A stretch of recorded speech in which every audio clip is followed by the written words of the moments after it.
So the Parliamentarian,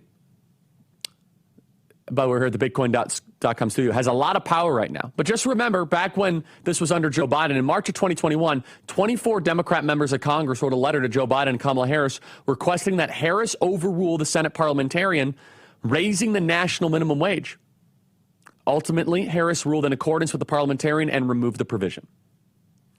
So J.D. Vance can overturn it once it gets to the floor, but this really is a John Thune thing, and John Thune's got to work through this. This is all on Senator Thune. If there is no reasoning with her on stuff that obviously is financial, for example, there's no reason whatsoever that no Medicaid funding for illegals should not be in this bill. Just figure out the right way to word it. Period. End of story. That is 100% a budgetary measure, without question. And that would save us hundreds of billions of dollars. If you can't get no Medicaid funding for illegals, figure out how to word it in a way that can pass the parliamentarian threshold. But let's be honest, this is way too much power for one person in D.C. This is structurally a problem. And if you were to fire the parliamentarian, the question is, who do you replace it with? And understand that would send shockwaves throughout the Senate. I know a lot of us in the grassroots have very little respect for this stuff, but the senators there, they think the Senate is like this wonderful thing and it's very regal and great. They think so highly of themselves, and they look at the upper chamber as being the thoughtful and philosophical chamber that really deep thinking happens. But look, we shouldn't put that off the table if it gets to it. If Elizabeth McDonough gets in the way of President Trump's agenda, then we can change the rules. There are many measures that we can get to at this point. My biggest concern is, why does this even program have one person that's able to get in the way of what we obviously want to do and what we should be able to do? She did not win 7 swing states. She did not win a popular vote majority. And she's a staffer. She's not like Senate confirmed. She's not a judge. She's not Article 3. It's really kind of a creation. Let's put this up on screen. It's very important history.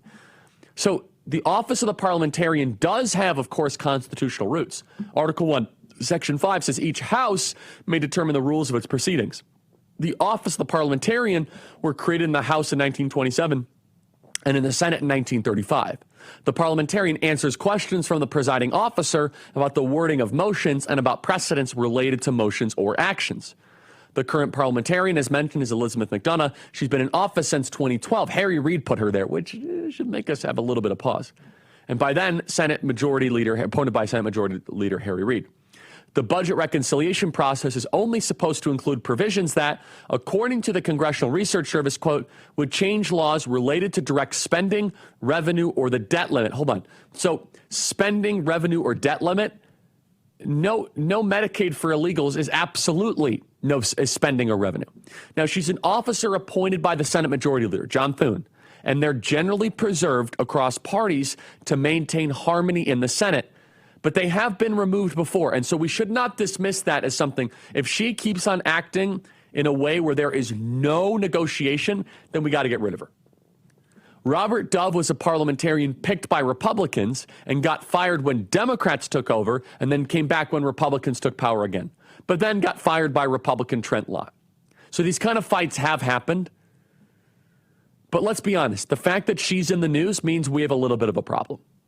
We just got to be honest with ourselves. We should not know her name. You should not know her name. We should not be dedicating precious time on our program to Elizabeth McDonough.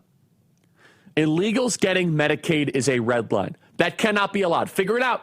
If she gets in the way of illegals getting Medicaid, then we're going to have to ratchet this up a little bit. But I want to just make sure we are being fair. This is not a final ruling.